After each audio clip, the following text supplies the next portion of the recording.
this one. It's time we have the Za'Darius Smith conversation. Yeah, this is where I'm at with Zidarius. We'll get to our because I do want to relook at our mock 2.0s and see how those age. I wouldn't grade at all, or I didn't grade them actually with a point system. I marked them all off. I did it with 2 different point systems, and I got the same ranking.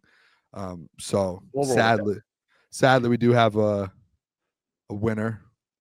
It's you. And I know it's you. No, it's not. I just kidding. It's not me, but we do have a winner and we do have a last place guy. So it's like looking at it. It's like, oh, we know who are Klotzy's last place. No, I'm just kidding.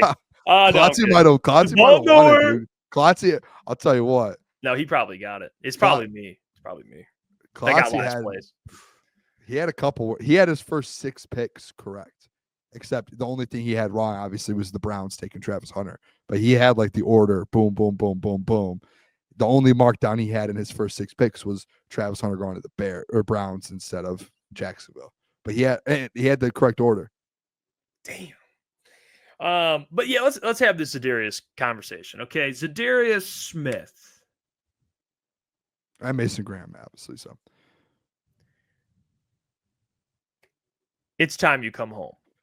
All right, Za'Darius, I think it's time you come home. All right, you're out there, you're in the streets, you're just you're out there just exploring, having fun with your girl Cash Doll.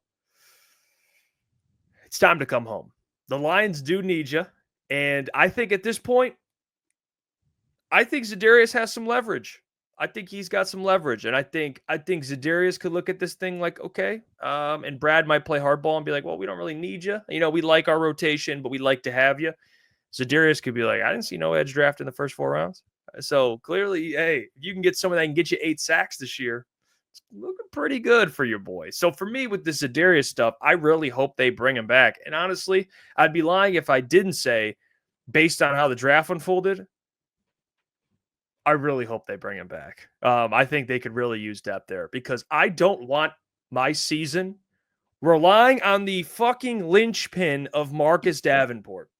Yeah, I said it. I don't want my season relying on a linchpin in Marcus Davenport. And if you just kind of pop that baby out and Davenport goes down, you're looking at a tough situation. So I would like ideally to have Za'Darius. It would give me a lot more confidence in just the defensive line room.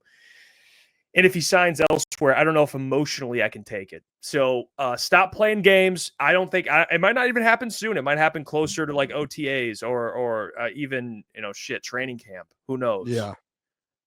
But it's time to come home, Zidarius. And Boone, I'm done. I want him to be a Lion. Even I did 2 weeks ago. So I think after the draft, and I do think there's a world towards Zidarius wanted to see how the draft went, not just with the Lions, but with other teams. To see like, hey, what are depth charts? Like maybe he had wanted to go play for the Falcons, and the Falcons took 2 basically edge rushers with Jalen Walker and James Pierce, right? Obviously, Jalen Walker, linebacker, but can come off the edge, right? Like, or there's other teams out there who went edge and got dudes. The Ravens, for example, like landing on Mike Green. So maybe he was just sitting there, and his agent was like, hey, let's just wait till the draft unfolds. Maybe the Lions will offer you more knowing that, hey, they didn't get an edge. Like if they end up going edge in the first 2 rounds and they're like, hey, we really don't need you. Okay. But if they don't, they're probably going to be a little bit more desperate to throw out some money to you. And listen, if I'm Brad Holmes, I'll just say it how it is. Just give Za'Darius what he wants. Like if it's 2 years and you have to pay $13 million, I don't know what it is. Just do the deal, right? Like, how is it really going to hurt you? Unless it's like a 4 or 5 year deal, and Za'Darius is like, I want my last big deal in the NFL. Okay, I get that. But if it's like a 2 year deal, and it's like, yeah, you have to overpay just a little bit, you don't have to spend all this money on all these cap hits and all these big contracts for another year or 2. Like all these extensions and stuff. Maybe the golf one, there's certain, but like you're telling me you can't move around some deals and add some signing bonuses and kind of work the cap a little bit.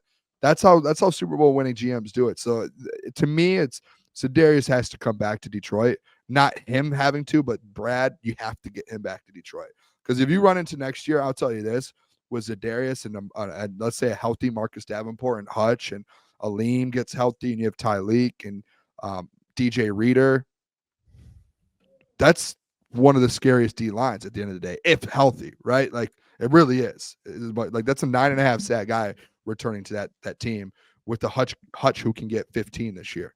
So yeah, I think you just go all in. I think that's like an all-in move. I know Brad doesn't always be like, I don't want to do an all-in move. I think it's just an all-in move to where if Brad does that, I know he's serious about winning a Super Bowl this year. That's just how I look at it. Hey, what's going on there? It's Jeff Iafrate. Appreciate you for finishing the video. You can check out one of the videos here suggested or show support by commenting, liking, and subscribing. And buy your merchandise, FisherCTSports.com.